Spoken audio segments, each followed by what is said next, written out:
Hablo también de los alimentos y bebidas fríos. Tened en cuenta, por ejemplo, yo estoy bebiendo agua fría. Bien, no me han dado tampoco a elegir. Pero bueno, también tomo bebidas frías de vez en cuando. Pero tened en cuenta que los alimentos y las bebidas frías provocan reacciones a nivel fisiológico dentro del aparato digestivo. Así, por ejemplo, una persona que toma bebidas frías sin siquiera atemperar en la boca sufre una inflamación de la mucosa, sobre todo la mucosa del estómago. ¿Sabéis qué favorece la inflamación de la mucosa del estómago? La aparición del Helicobacter pylori. Bien, ¿queréis tener el Helicobacter pylori? De hecho, probablemente lo tengamos. Pero, ¿qué es lo que hacemos favoreciendo su crecimiento y desarrollo? Que sea perjudicial para nosotros.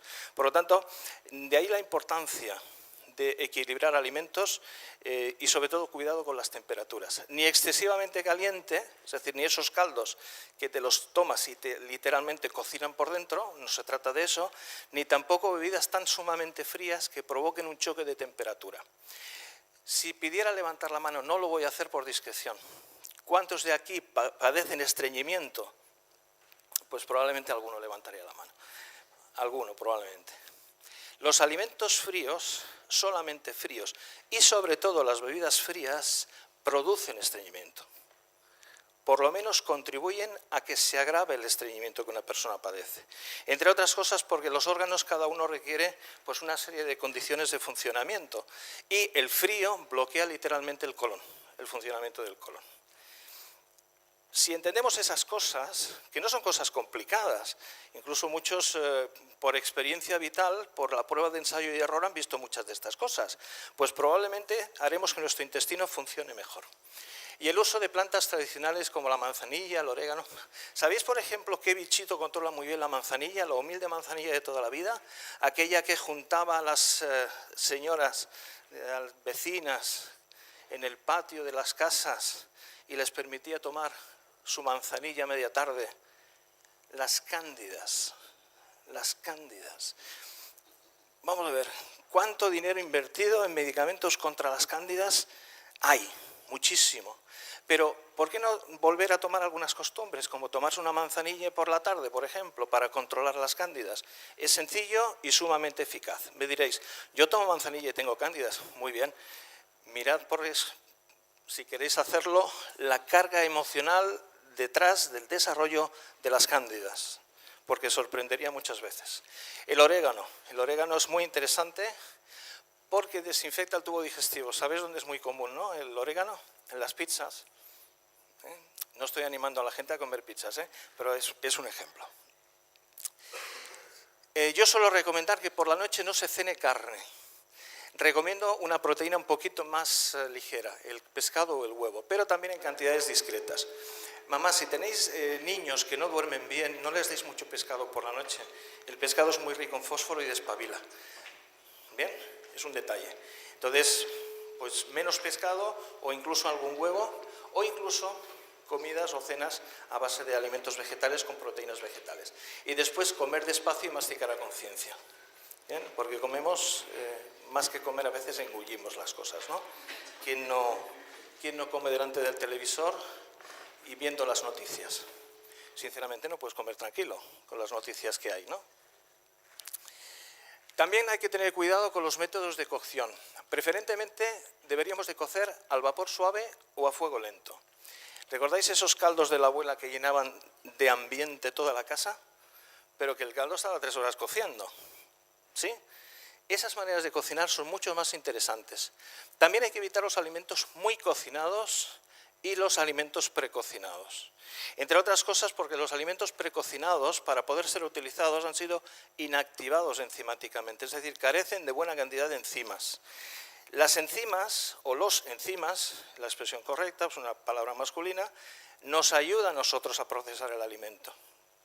Por ejemplo, ya hay ciertos ciertas marcas de fabricación de quesos que ya no se producen de manera natural, porque las vacas estabuladas son tratadas con antibióticos, matan las bacterias que producen los enzimas necesarios para cortar la leche.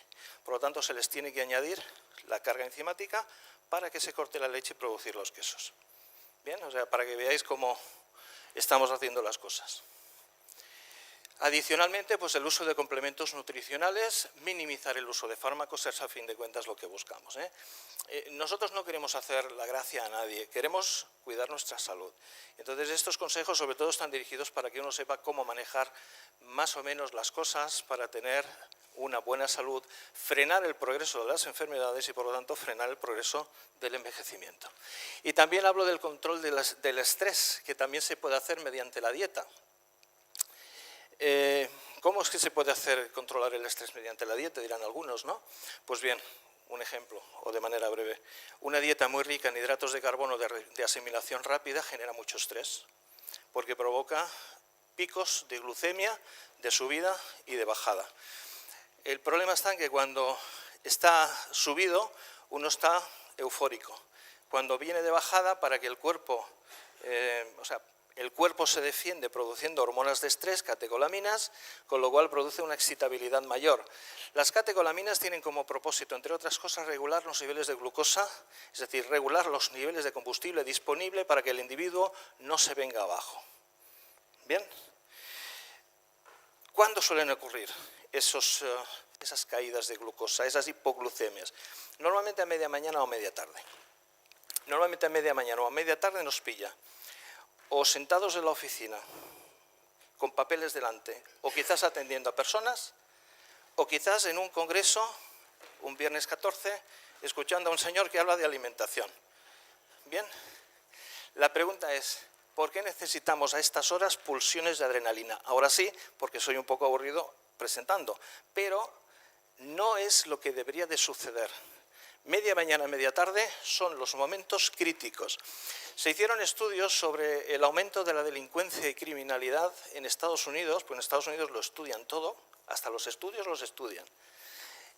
Y ocurrían los mayores índices de criminalidad conforme a los hábitos alimentarios en los momentos en que se producían las hipoglucemias seguidas de reacciones agresivas de parte de las suprarrenales con aumento de las catecolaminas.